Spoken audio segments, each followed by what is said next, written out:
안녕하십니까. 오늘은 제8장 고대교회의 그리스도론 두 번째 시간입니다. 지난 시간에는 니케아 공의회 이전까지의 그리스도론의 발전 과정을 공부했습니다. 오늘은 니케아 회의 이후에 에큐메니컬 공의회를 중심으로 한 그리스도론에 대해서 공부하겠습니다. 먼저 첫 번째로 아리우스와 아타나시우스 그리고 니케아 공의회에 대해서 말씀드리겠습니다. 유스티니스와 오리게네스는 로고스는 신이지만 아버지 하나님과 동등하지는 않다라고 하는 종속주의를 주장했습니다. 유세비우스도 아들 말씀은 모든 시대 전에 아버지로부터 나셨으며 영원한 존재가 아니다 라고 말했습니다. 말씀은 우주를 창조하고 통치하기 위해 존재하는 제2의 신, 다시 말하면 중재자 로고스라고 이해되었습니다. 아리우스는 이와 같은 종속주의적인 중재자 로고스 개념을 이어받았습니다. 종속주의의 계보를 보자면 오리게네스로부터 시작해서 알렉산더, 유세비우스, 루시안, 그리고 아리우스로 이어집니다. 이제 아리우스에 대해서 소개해 드리겠습니다. 헬레니즘의 이원론적 사고를 아리우스는 가지고 있었습니다. 그래서 하나님은 유일하고 절대적이고 초월적이고 영원하며 분할 불가하다고 생각했습니다. 그는 초월적 하나님은 물질적이고 저급한 세상과 직접 관계를 가질 수 없다고 생각했습니다. 따라서 하나님은 대리자적인 말씀, 즉 중재자 로고스를 통해 세상을 창조하고 유지해야 된다고 주장했습니다. 아리우스의 로고스, 말씀 또는 아들 이해에 대해서 말씀드립니다. 아리우스에 따르면 로고스는 모든 만물의 첫째되고 가장 높은 존재로 창조되었습니다. 로고스, 즉 아들은 아버지의 하나님으로부터 유출된 것이 아니라 무로부터 창조되었습니다. 아들은 시초가 있으며 따라서 존재하지 않았던 때가 있다라고 아리우스는 주장했습니다. 로고스는 중재자 역할을 수행합니다. 아버지와 아들 로고스는 서로 다른 차원의 존재이며 동일 본질이 아닌 유사 본질을 가지고 있다. 호모우시오스가 아닌 호모이우시오스를 가지고 있다라고 아리우스는 주장했습니다. 아리우스와 아리우스주의자들의 그리스도론에 대해서 소개합니다. 그들은 하나님과 육체를 가진 인간의 존재 방식은 근본적으로 다르기 때문에 인간과 결합된 로고스, 즉 예수 그리스도는 하나님과 동등하거나 동일할 수 없다라고 주장했습니다. 그리고 예수의 인격 안에서 로고스가 유일한 주체다. 예수의 인격 구성에 인간적 영혼은 포함되지 않는다라고 주장함으로써 그들은 말씀 육신형 그리스도론 모델을 주장했습니다. 이제 아리우스와 논쟁했던 아타나시우스의 견해에 대해서 생각하겠습니다. 아타나시우스는 로고스는 인간의 구원을 위해서 성육신하셨다. 구원은 죽음의 속박을 극복하고 하나님의 형상을 회복하는 것을 의미한다고 보았습니다. 그래서 그는 그분이 우리처럼 된 것은 우리가 그분처럼 되도록 하기 위해서다라고 말했습니다. 이 말은 본래는 이레누스가 한 말이지만 아타나시우스에게도 이러한 사상이 전수되었습니다. 로고스는 이 구원을 두 가지 방식으로 성취했습니다. 첫째는 십자가의 죽음을 통해서 인간을 죽음으로 몰고 갔던 도덕적 빚을 다 갚았다는 것입니다. 그리고 두 번째는 로고스의 임재에 의해 인간이 신적 생명에 참여하게 되었다는 것입니다. 아리우스의 중재자 로고스 개념을 아타나시우스는 거부했습니다. 그리스도는 하나님과 동일 본질, 호모우시아라고 그는 주장했습니다. 아들은 탄생했으나 아버지의 본질에서 나셨다. 만일 로고스가 하나님과 인간 사이의 중간적 존재라면 구속은 불가능하다라고 그는 주장했습니다. 그는 인간의 구속을 위해서는 그리스도 안에서 하나님과 인간 사이에 실제적이고 직접적인 연합이 있어야만 한다. 따라서 그리스도 안에서 신성과 인성이 합일되었다라고 주장했습니다. 아타나시우스는 그리스도, 육체를 입은 로고스 안에서 하나님, 로고스와 인간이 연합되어 있다면 그리스도의 십자가 고통을 하나님도 당하셨는가라고 하는 질문에 대해서 이렇게 대답합니다. 그는 로고스 자신과 육체를 입은 로고스를 구별했습니다. 하나님인 로고스 자신은 본성상 고통을 당할 수 없습니다. 그럼에도 불구하고 그분은 육체를 입은 까닭에 그 육체 안에서 고통을 경험한다라고 아타나시우스는 말했습니다. 아리우스와 아타나시우스는 로고스에 대한 견해는 다르지만 예수 그리스도의 인격 구성에 관해서는 공통적으로 말씀 육신 그리스도론 모델을 보여주고 있습니다. 예수의 인간적 지식의 한계에 대한 설명을 하는데 그들은 로고스가 성육신의 목적을 위해서 자신의 전지성을 제한했다라고 생각했습니다. 아타나시우스는 가현주의자는 아니지만 예수를 우리와 같은 영혼과 유한한 지성을 가진 진정한 인간으로 생각하지는 않았습니다. 그러나 아타나시우스는 362년 이후에 변화된 이해를 보여줍니다. 즉 성육신을 로고스가 육체와 영혼 모두를 지닌 온전한 인간성을 갖는 것을 의미하는 것으로 이해하게 됩니다. 이제 니케아 공의회에 대해서 말씀드리겠습니다. 알렉산드리아의 알렉산더 감독은 아타나시우스 입장을 받아들였습니다. 그리고 아리우스를 정죄했습니다. 그리고 아리우스를 면직시켰습니다. 그러나 논쟁이 더 격렬해지자 로마의 콘스탄티누스 황제가 325년 6월 니케아에서 제1차 에큐메니칼 공의회를 소집했습니다. 그 결과 아타나시우스가 승리하게 됩니다. 여기서 결정된 내용은 다음과 같습니다. 첫째, 로고스는 피조물이 아니다. 둘째, 로고스는 하나님으로부터 영원토록 출생한다. 셋째, 로고스는 아버지 하나님과 동일한 본질, 호모우시오스의 신적 존재다. 이와 같은 니케아 신조의 의의에 대해서는 다음 두 가지를 말씀드릴 수 있겠습니다. 첫째, 본질, 우시아라는 헬라 철학 용어를 사용해서 아들과 아버지의 동일성을 천명함으로써 예수 그리스도의 신성을 확보했습니다. 그리고 두 번째, 당시 헬레니즘의 이원론적 세계관 안에서의 합리적 논증, 다시 말하면 하나님은 고통받을 수 없다라는 합리적 논증을 따른 것이라기보다는 사도적 신앙을 따르는 구원론적 경건성, 다시 말하면 우리를 구원하시는 분은 하나님이어야 한다라고 하는 이러한 구원론적 경건성의 승리를 의미한다고 할 수 있겠습니다. 이러한 니케아 신조에 나타난 그리스도론의 문제점에 대해서는 다음 세 가지를 제시할 수 있겠습니다.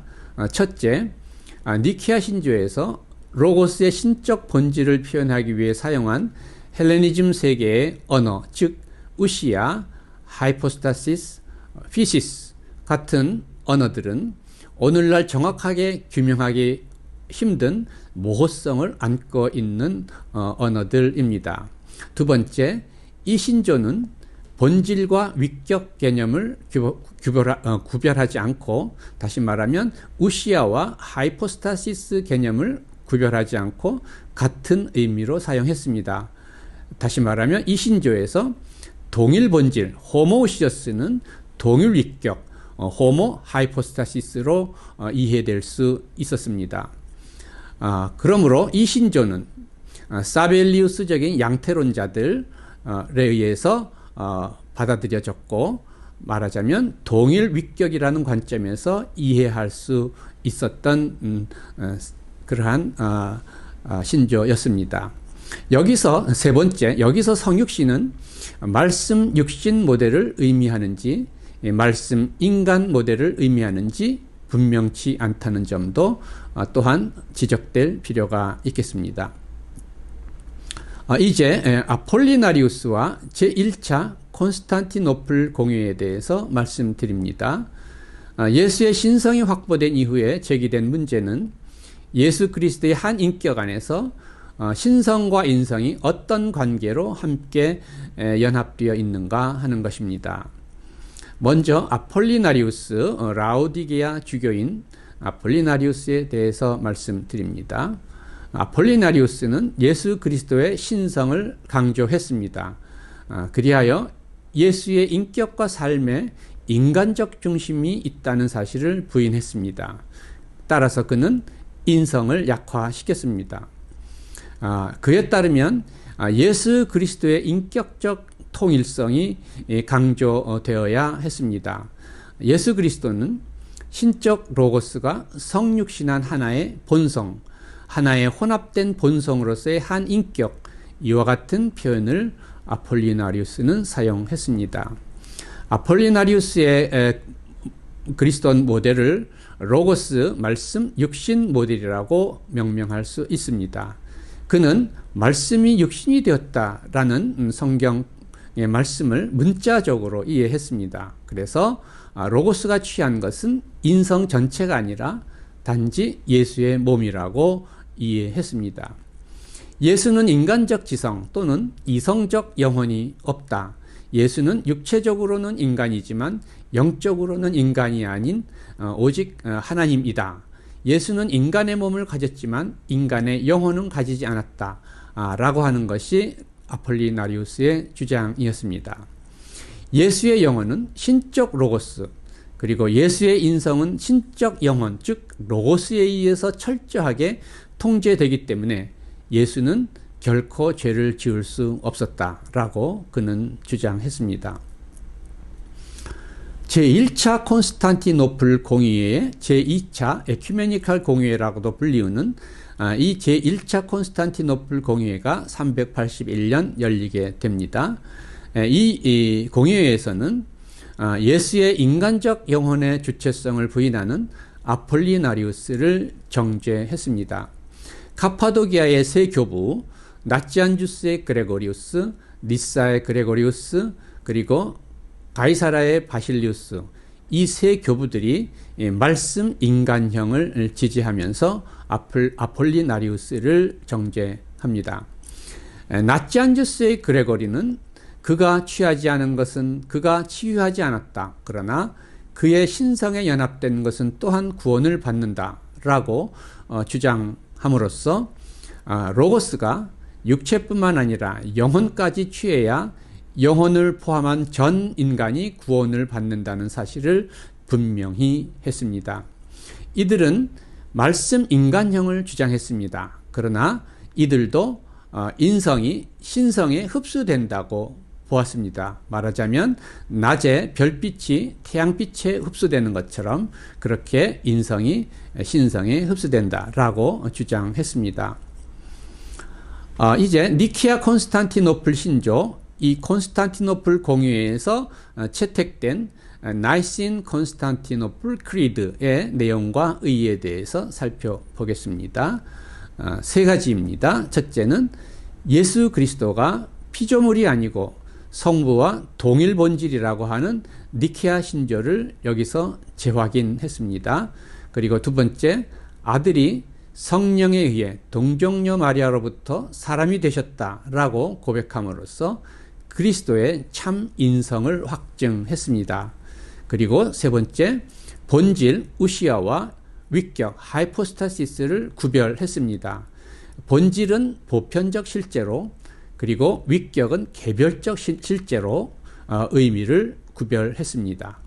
그리하여 한 본질과 세 위격, 미아 우시아 트레이스 슈포스타시스라고 하는 삼위일체론 도식을 여기서 수립하게 되었습니다. 이제 몹세스티아의 디오도르, 그리고 네스토리우스, 키릴루스, 그리고 에베소 공의회에 대해서 말씀드리겠습니다. 디오도르 몹세스티아의 주교이고 안디옥 학파의 대부입니다. 이 디오도르는 그리스도의 인격 안에서 로고스의 본성과 인간의 본성이 혼합되거나 혼동되지 않고 각자의 고유한 속성을 유지하고 있다고 주장했습니다. 그는 그리스도 안에서의 로고스와 인간의 결합을 내주, 인듀엘링 모델로 설명했습니다.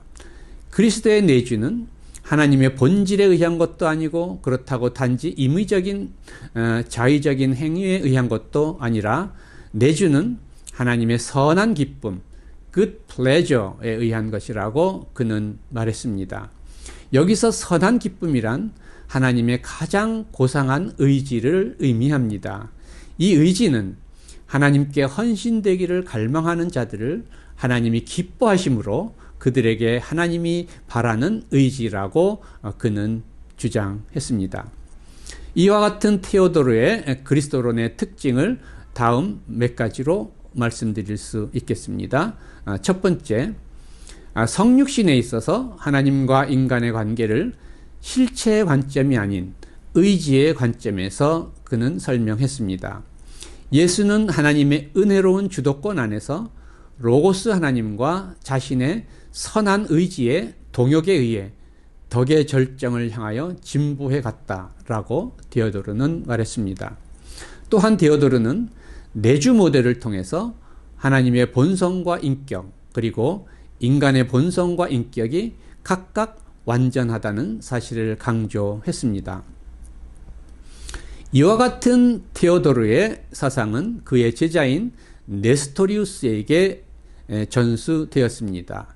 네스토리우스는 콘스탄티노플 주교였습니다. 그는 예수 그리스도의 온전한 인간성 확보에 관심이 있었습니다. 그래서 그는 그리스도는 완전한 인간이다 라고 주장합니다. 그리고 그는 데오토코스라는 개념에 반대했습니다. 데오토코스라는 개념은 마리아는 하나님의 어머니라는 의미입니다. 예수 그리스도가 신성을 지닌 존재로 마리아에게 태어났다는 사실을 이 데오토코스라는 개념이 표현합니다. 이 데오토코스 개념을 네스토리우스는 거부합니다. 그는 마리아는 하나님의 어머니가 아니고 사람을 낳은 자, 안트로포토코스 또는 그리스도를 낳은 자, 크리스토토코스 또는 하나님을 받아들인 자라고 표현해야 된다라고 주장합니다. 마리아를 만일 하나님의 어머니로 부른다면 성자가 피조자가 되고 신성이 불완전하게 된다고 그는 생각했습니다. 그는 하나님은 어머니를 가질 수 없으며 피조물은 하나님을 낳을 수 없다. 마리아는 하나님을 낳은 것이 아니라 사람을 낳았다라고 주장했습니다. 네스토리우스는 한편으로는 예수의 온전한 인성을 주장하고 다른 한편으로는 하나님의 초월성, 고통 불가능성을 보호하고자 했습니다. 마리아에게서 태어난 분은 인간 예수이고 고통당하고 죽고 부활하는 분도 인간 예수여야 합니다. 고통당하는 것은 인간이고 신성, 로고스는 고통당할 수 없다라고 그는 주장했습니다. 하나님은 죽지 않았다. 하나님은 예수를 다시 살리신 분이다 라고 네스토리우스는 강조했습니다. 예수는 로고스가 온전하게 내주한 인간이다 라는 것이 네스토리우스 사상의 핵심입니다. 키릴루스가 주장한 위격적 연합, 하이포스타틱 유니온 개념을 네스토리우스는 반대했습니다. 위격의 연합에서는 인성이 약화될 뿐 아니라 하나님이 고통을 받아야 하기 때문에 신성이 또한 손상된다라고 그는 보았습니다. 그래서 그는 위격의 연합이라는 개념 대신에 연결, conjunction이라는 말을 선호했습니다. 하나님은 사람 안에, 사람은 하나님 안에 있었지만 혼돈이나 혼합은 없었다. 태어나고 고통당하는 것은 신성이 아니라 인성이다 라고 그는 주장했습니다. 그러므로 신성과 인성은 각기 자신의 고유한 인격, 고유한 person과 고유한 본성, 하이포스타시스를 소유했으며 이 두 본성은 서로 공존하고 있었다. 그래서 exist side by side 그리고 coexist라고 하는 표현으로 이 두 인성의 공존 관계를 설명했습니다. 네스토리우스의 내주 모델에서는 예수 그리스도는 자신의 의지 안에서 하나님과 태도의 연합을 이루었다라고 말할 수 있습니다. 내주 모델, 이 내주 모델은 로고스 인간형 그리스도론입니다. 내주 모델을 통해서 예수의 신성과 인성 각자의 독자성과 고유성을 확보하고자 했습니다. 그러나 네스토리우스는 예수의 인간성을 진지하게 받아들인 나머지 두 본성을 분리하였으며 따라서 하나님의 진정한 성육신을 불가능하게 만든다고 키릴루스로부터 비판을 받았습니다. 이제 키릴루스에 대해서 생각해 보겠습니다. 키릴루스는 알렉산드리아 대주교이고 이 사람은 알렉산드리아 학파를 또한 대표하는 사람이었습니다. 키릴루스는 데오토토코스를 고수했습니다. 그는 네스토리우스의 연결 컨정션 개념을 거부했습니다. 그는 하이포스태틱 유니언, 위격적, 인격적 연합 개념을 주장했습니다. 키릴루스에 따르면 마리아가 하나님의 어머니인 것은 신성 또는 로고스의 본성이 마리아 안에서 존재하기 시작했기 때문이 아니라 마리아로부터 이성적 영혼을 소유하고 로고스와 인격적으로 연합된 육체가 출생했기 때문이다 라고 그는 주장했습니다. 인성이 로고스에 매우 밀접하게 속해 있기 때문에 예수 안에서 실제로 오직 하나의 주체 또는 본체가 있었다라고 키릴루스는 주장합니다. 한 인격, 위격 또는 한 본성이란 표현을 그는 사용했습니다. 그러나 아폴리나리우스처럼 하나의 혼합된 본성, 이른바 로고스 육신 모델을 명시적으로 말하지는 않고 이성적 영혼과 육신을 가진 완전한 인간, 로고스 인간 모델을 말했습니다. 키릴루스는 하나님 로고스의 고통에 대해서 이렇게 설명을 합니다. 로고스는 본래 고통당할 수 없지만 자신의 육체 안에서 고통을 자신에게 돌림으로써 그 고통을 받아들였다. 그리스도가 고통을 당한 것은 신적 본성에서가 아니라 인성 안에서 육체의 고통을 자신에게 돌림으로써 일어난 일이다 라고 그는 주장했습니다. 에베소 공회와 통합신조에 대해서 말씀드립니다. 431년 에베소 공회가 열리게 됩니다. 동로마 황제 테오토시우스 2세가 431년 에베소에서 제3차 에큐메니칼 공회를 개최했습니다. 이 공회에서는 네스토리우스가 이단으로 정죄되고 유배당하게 됩니다. 그러나 2년 후에 다시 통합신조가 개최되는데 네스토리우스가 유배된 이후에 키릴루스와 안디옥 학파가 입장을 절충해서 통합신조를 발표하게 됩니다. 하나님의 어머니라는 표현을 채택합니다.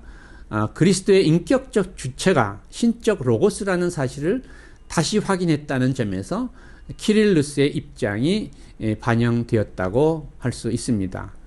그러나 그리스도의 두 본성을 천명함으로써 인성을 확보했다는 점에서 네스토리우스의 입장도 또한 반영되었습니다.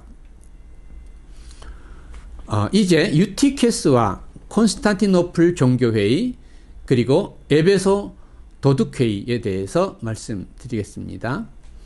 유티케스라는 인물이 이제 등장합니다. 그는 콘스탄티노플 수도사이고 또 알렉산드리아 학파 사람입니다. 유티케스는 433년에 통합신조가 지나치게 네스토리우스파에 양보한 것이고, 이 신조에서 예수의 인격적 단일성이 침해되었다고 생각했습니다. 그래서 그는 단성론, 모노피지티즘을 주장했습니다. 다시 말하면 그리스도는 두 본성으로 이루어져 있지만 두 본성의 상태로 있는 것은 아니다. 성육신한 이후에 그리스도는 오직 한 본성만을 가지고 계시며 나는 그분의 한 본성만을 숭배한다 라고 유티케스는 주장했습니다. 여기서 한 본성은 신성을 의미하는 것입니다. 이러한 극단적인 단성론은 예수 그리스도는 인간의 본질을 갖지 않았다는 가현주의의 한 형태라고 말할 수 있습니다.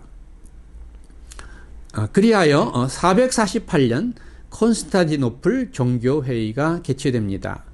콘스탄티노플 대주교 플라비아누스는 448년 콘스탄티노플 종교회의를 열어서 유티케스를 정죄했습니다. 그리고 로마 교황 레오 1세도 유티케스를 정죄했습니다. 레오 1세에 따르면 그리스도는 완전한 신적 본성이며 완전한 인성이다. 그리스도는 하나님이며 진정한 인간이다. 각 본성은 자신의 고유한 속성과 성격을 유지한다. 이렇게 레오 1세는 주장했습니다. 그러나 곧 이어서 에베소 도둑회의가 개최됩니다. 알렉산드리아 감독 디오스코로스, 이 사람은 키릴루스의 조카인데 디오스코로스는 알렉산드리아를 동방교회의 중심으로 만들고자 했던 키릴루스의 정책을 계승했습니다. 그리하여 그는 두 본성론을 배격하고 유티케스의 단성론을 지지했습니다. 동로마 제국 황제 테오토시우스 2세를 설득해서 449년 에베소에서 종교회의를 개최합니다. 그리고 이 회의에서 유티케스는 다시 복직되고 정통으로 선언되었습니다. 그리고 로마 교황 레오 1세의 서신은 거부되고 레오는 정죄당하게 됩니다. 또 콘스탄티노플 대주교 플라비아누스는 파면되고 그 후에 구타당해 죽은 것으로 알려져 있습니다. 로마 교황 레오 1세는 이 회의를 도둑들의 회의라고 규정했습니다. 그리고 또 다른 회의를 요청하게 됩니다. 그리하여 칼케돈 공의회가 개최되게 됩니다. 동로마 제국 황제 마르키아누스는 예수 그리스도가 두 본성을 가졌다는 로마 교황 레오의 입장을 지지했습니다. 그리하여 451년 동로마 제국의 칼케돈에서 제4차 에큐메니칼 공의회가 개최되었습니다.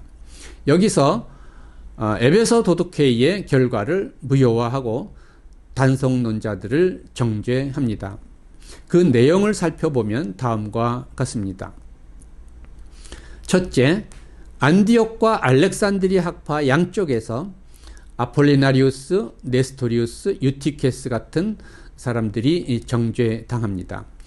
그리고 그 대안으로 레오의 교서, 그리고 키릴루스가 네스토리우스에게 보낸 두 개의 편지, 두 번째 편지, 그리고 키릴루스가 통합신조를 수용하면서 안디옥의 요한에게 보낸 편지 등을 제시했습니다.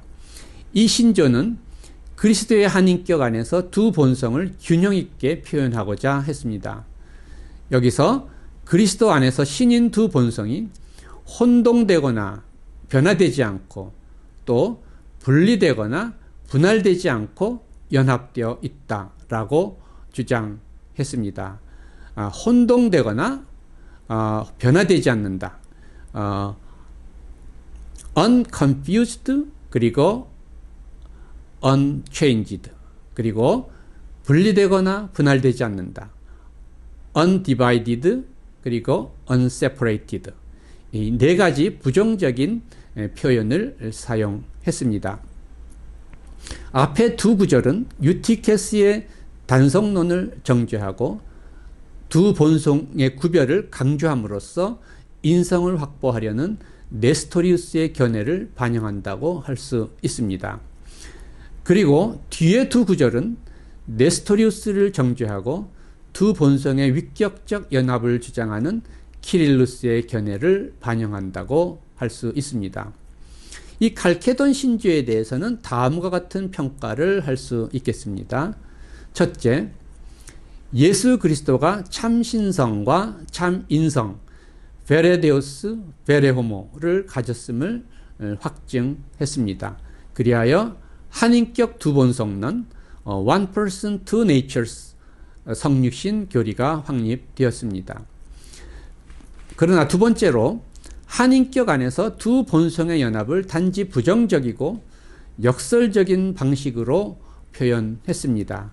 이 두 본성의 연합을 부정적, 역설적으로 표현할 수밖에 없었던 근본적인 이유가 있습니다. 그것은 두 가지입니다.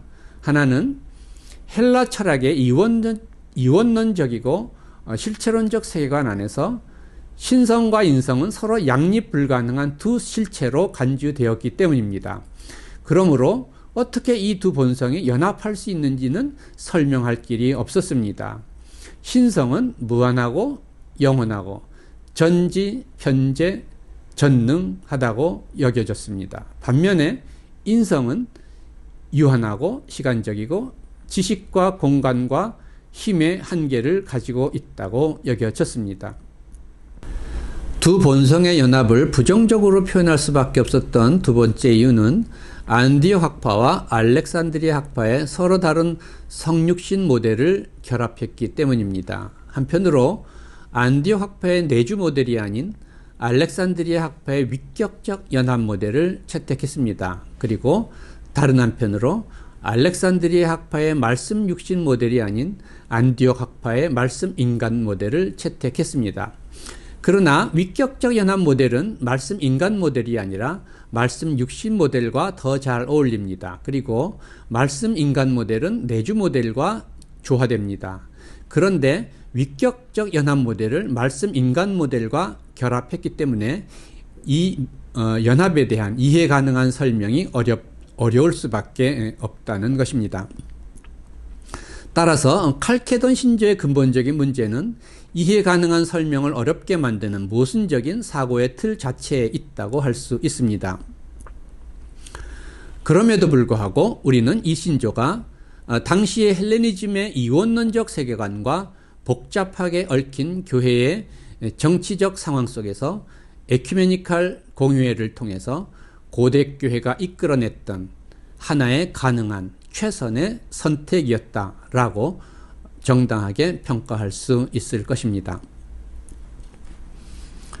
이제 칼케돈 공의회 이후 제2차 콘스탄티노플 공의회에 대해서 말씀드립니다.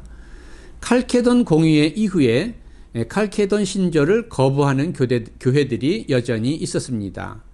알렉산드리아 학파의 입장을 지지하고 그리스도의 신성을 강조하는 교회들이 그 교회들입니다. 여기에는 다수의 동방교회 그리고 시리아, 아르메니아, 이집트 교회들이 포함됩니다. 이들은 칼케돈 신조를 네스토리우스적인 것으로 간주하고 거부했습니다. 칼케돈 신조는 신인 각 본성의 독립된 실존, 위격을 부여함으로써 그리스도의 인격의 통일성을 위태롭게 한다라고 그들은 주장했습니다. 특히 단성론자들은 인격의 통일성을 강조했습니다. 연합 후에는 한 본성, 즉 한 구체적이고 살아있는 실존만이 존재한다라고 그들은 주장했습니다.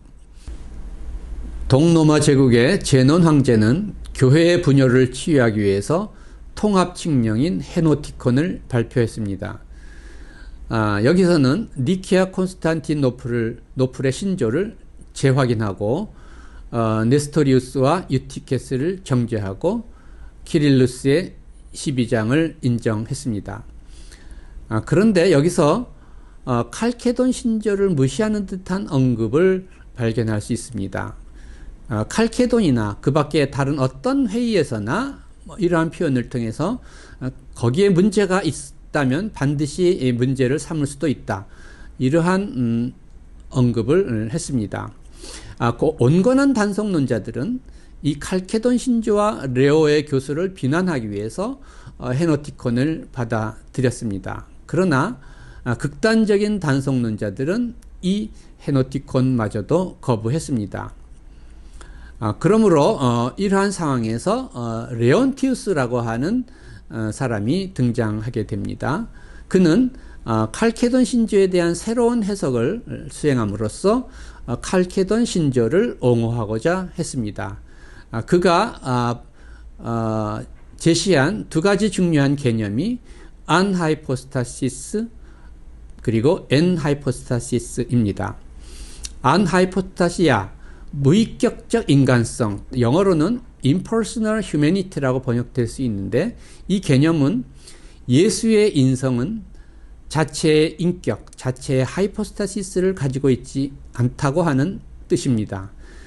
예수의 인격은 신성, 즉 삼위일체 하나님의 제2위격, 로고스 위격을 자신의 인격으로 갖고 있다라고 하는 의미를 가지고 있습니다.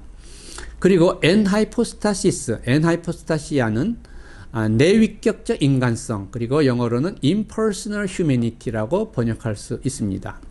이 의미는 예수의 인성은 자신을 취하는 신적 로고스, 즉 삼위일체 하나님의 제2위격 안에서 받아들여짐으로써 자신의 인격을 하이포스타시스를 갖게 된다라고 하는 뜻입니다. 그러나 이 엔하이포스타시스 개념도 충분한 인간성을 확보하는 이론이라고 보기는 어렵습니다. 왜냐하면 여기서 예수의 인성은 인간적 인격이 아닌 신적 위격인 로고스를 자신의 인격으로 갖기 때문입니다. 동로마 제국 황제 유스티니아누스는 이러한 레온티우스의 새로운 해석을 지지했습니다. 그러나 줄리안이 이끄는 과격한 단성론자들은 이를 거부했습니다. 과격한 단성론자들은 예수 그리스도가 하나님과 동일 본질이면서 동시에 인간과도 동일 본질이라고 주장하는 온건한 단성론자들을 썩는 것을 예비하는 자들, 썩는 것은 여기서 인성을 의미하는 것이겠습니다. 인성을 예비하는 자들이라고 비난했습니다. 그리하여 제2차 콘스탄티노플 공의회가 553년에 열리게 됩니다. 동로마 제국 황제 유스티니아누스는 553년 콘스탄티노플에서 제5차 에큐메니칼 공의회를 개최했습니다. 여기서 레온티스의 견해를 따라 하나님의 순환 교리, 즉 예수 그리스도의 인격 안에서 신성이 인성의 고통에 참여한다는 순환 교리가 인정됩니다. 그리고 칼케돈 신조에 대한 키릴루스적인 해석만이 정통 교리로 인정되게 됩니다. 그러나 이것으로 끝난 것이 아니고 다시금 제3차 콘스탄티노플 공의회가 개최되게 됩니다. 제2차 콘스탄티노플 공의회 이후에 제기된 문제는 예수 그리스도 안에서의 한 인격 안에서의 의지에 관한 문제였습니다.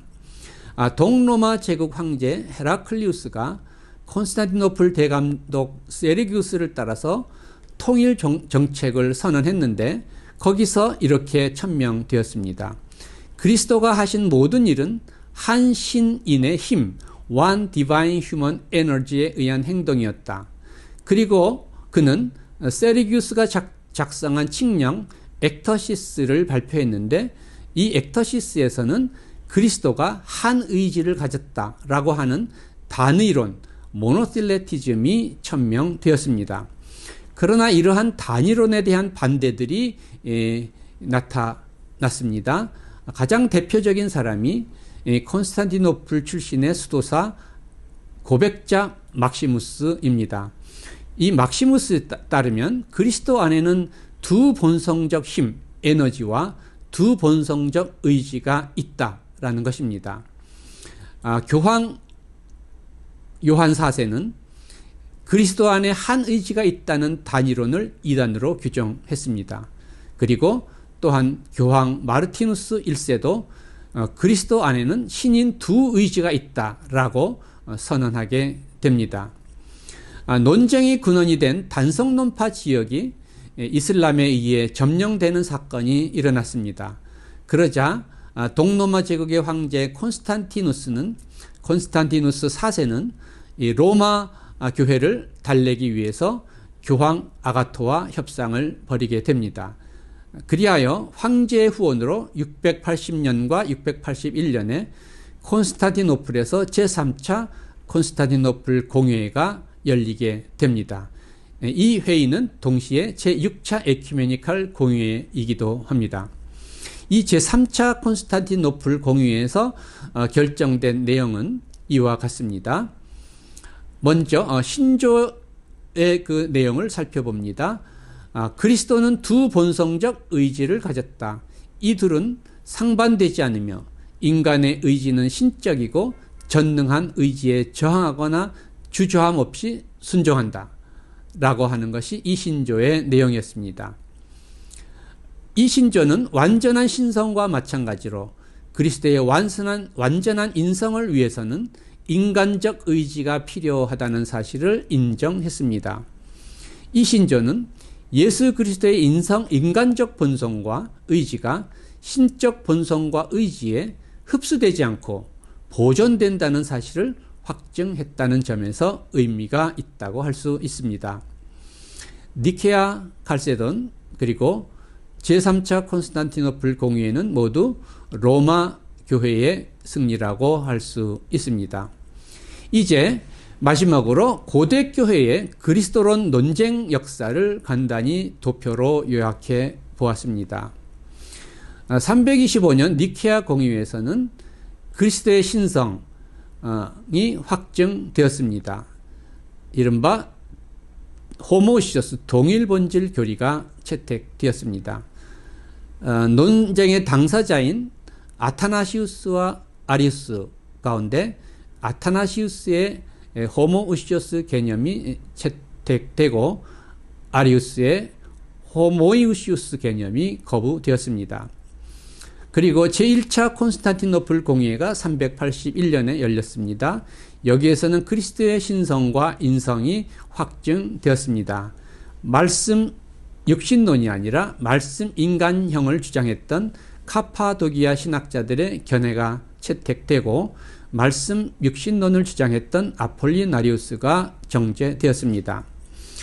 그리고 에베소 공의회가 431년 열렸습니다. 여기서는 그리스도의 인격의 하나됨이 채택되고 확증되었습니다. 여기서는 키릴루스가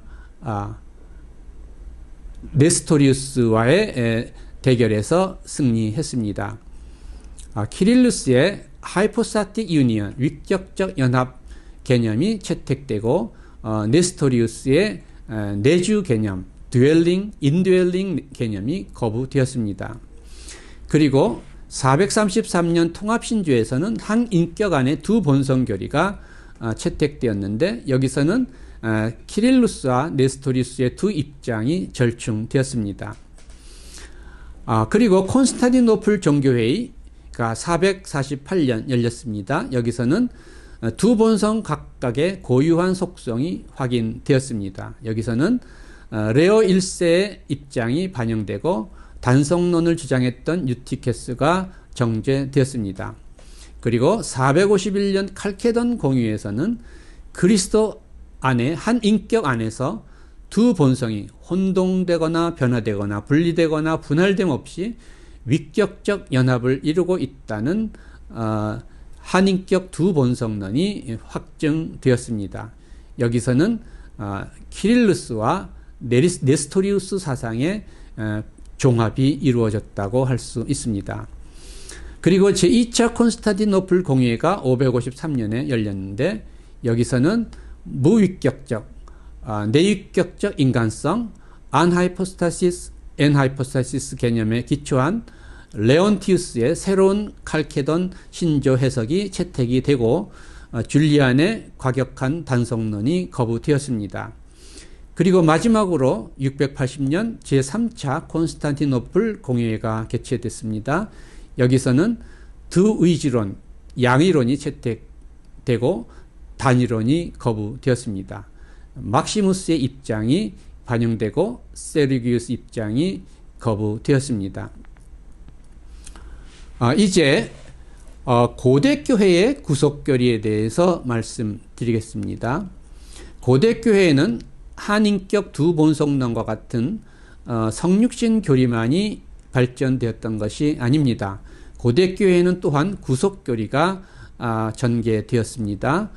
이레네우스의 고전적 구속교리에 대해서 살펴보겠습니다. 이 이레네우스의 고전적 구속교리는 승리자 그리스도, 크리스투스 빅토르 모델이라고 아울렌이 표현했습니다. 이레네우스에게 성육신과 구속은 매우 밀접한 관계에 있습니다. 하나님이 인간이 되신 이유는 오직 하나님만이 인간을 악마로부터 구원할 수 있기 때문이라고 그는 믿었습니다. 그리고 성육신의 궁극적인 목적은 우리를 신적 존재가 되도록 하는 것에 있다라고 그는 주장했습니다. 그래서 아까 우리가 아타나시우스에게서도 얘기된 바와 같이 그분이 우리처럼 된 것은 우리가 그분처럼 되도록 하기 위해서다라고 하는 유명한 명제를 제일 먼저 남긴 사람이 이 이레네우스입니다. 이 이레네우스의 구속 모델은 성육신, 그리스도의 지상의 삶, 그리고 죽음, 그리고 부활, 승귀로 이어지는 전 과정을 포괄합니다. 지상에서의 그리스도의 승리적 순종의 삶이 인간의 불순종의 역사를 총괄갱신했다라고 하는 총괄갱신 그리스도론이 이레네우스의 그리스도론의 핵심 내용입니다. 그리스도의 죽음은 이 승리적 순종의 절정이자 종국입니다. 구속이란 악의 세력, 즉 악마에게 속전이 그리스도의 죽음이 속전으로 지불됨으로써 인간에 대한 악마의 지배가 종식되는 것이라고 그는 보았습니다. 또한 그는 부활은 십자가에서 쟁취된 악의 세력에 대한 결정적 승리의 현시 사건이라고 보았습니다. 이레네우스는 구속을 그리스도에 의해 인간의 편에서 하나님께 바쳐진 희생 제사로 생각하지 않았습니다. 하나님 자신이 구속 행위의 주체라고 그는 주장했습니다. 하나님께서 그리스도 안에 계시사 세상을 자기와 화목하게 하셨다라고 하는 사도 바울의 말씀을 그는 인용했습니다. 아울렌에 따르면 그리스도 안에서 성취된 하나님의 승리가 이레네우스 그리스도론의 핵심입니다. 그래서 이레네우스는 승리자 그리스도론의 모델을 보여준다라고 아울렌은 주장합니다. 이레네우스의 승리자 그리스도 모델의 특징을 아울렌은 다음 몇 가지로 소개합니다. 첫째, 이 구속 모델은 중세의 만족설과 달리 구속을 처음부터 끝까지 하나님 자신의 사역으로 제시합니다. 구속은 자신의 아들을 내어주는 하나님의 사랑의 사건입니다. 그리고 여기서 성육신과 구속은 불가분하게 연관되어 있습니다. 두 번째, 이 구속 모델은 이원론적 세계관, 즉 하나님께 대적하는 악마의 실제를 전제합니다. 이 모델은 하나님께서 악마의 세력으로부터 인간을 구원하는 우주적인 드라마를 기술합니다. 구속은 악마와의 싸움에서 하나님이 승리를 하신 것을 의미합니다. 악의 세력과의 싸움에서 하나님의 승리가 세상에 구원을 가져오며 이 구원이 곧 구속입니다. 따라서 구원 그리고 해방, 이 구원은 구속과 구별되는 후차적인 사건이 아니라 그 구원 자체가 해방으로서의 구속 사건입니다. 이제 고대 동서방 교회의 구속교리에 대해서 좀 더 말씀드리겠습니다. 이레네우스의 승리자 그리스도론 모델은 동방교회 정통 구속교리가 되었습니다. 그런데 서방교회에서는 이레네우스의 승리자 그리스도론 모델과 더불어 테르툴리아누스의 라틴형 구속교리가 발전되었습니다. 테르툴리아누스는 죄 용서를 위해 인간이 만족시켜야 하는 고행, 페넌스를 가르침으로써 중세의 구속교리인 안셀름의 만족설에 초석을 놓았습니다. 그러나 아울렌에 따르면 서방교회에서도 승리자 그리스도론이 고대교회에서는 더 지배적이었다고 합니다. 고대교회 교부들은 성육신과 구속을 불가분의 관계로 이해했습니다. 성육신과 구속을 불가분의 관계로 이해한다는 것은 구속을 전적인 하나님의 행위로 이해한다는 것을 의미합니다. 고대교회의 고전적 구속교리의 쟁점 중에 하나는 과연 속전이 누구에게 지불되는가 하는 것이었습니다. 오리게네스는 속전이 하나님께 지불되었다는 견해는 잘못이다. 속전은 악마에게 지불된 것이다 라고 주장했습니다. 니사의 그레고리우스도 악마가 인간의 타락을 통해 인간에 대한 권리를 획득했고, 따라서 하나님이 악마에게 속전을 치르심으로써 인간을 구원하신 것은 강압적인 방법이 아니라 지혜롭고 정의로운 방법이라고 주장했습니다. 그러나 이와 달리 나치안지스의 그레고리우스는 속전이 악마에게 지불되었다는 가르침은 잘못이라고 주장합니다. 그는 속전 대신 희생이라는 개념을 선호했습니다. 고전적인 승리자 그리스도로는 이 고전적인 승리자 그리스도 모델은 수백 년 동안 고대교회를 지배했던 구속교리였습니다. 그러나 이 모델은 중세에 이르러 라틴형 구속교리인 만족설에 의해 대체되게 됩니다. 오늘의 강의는 여기서 마치겠습니다. 감사합니다.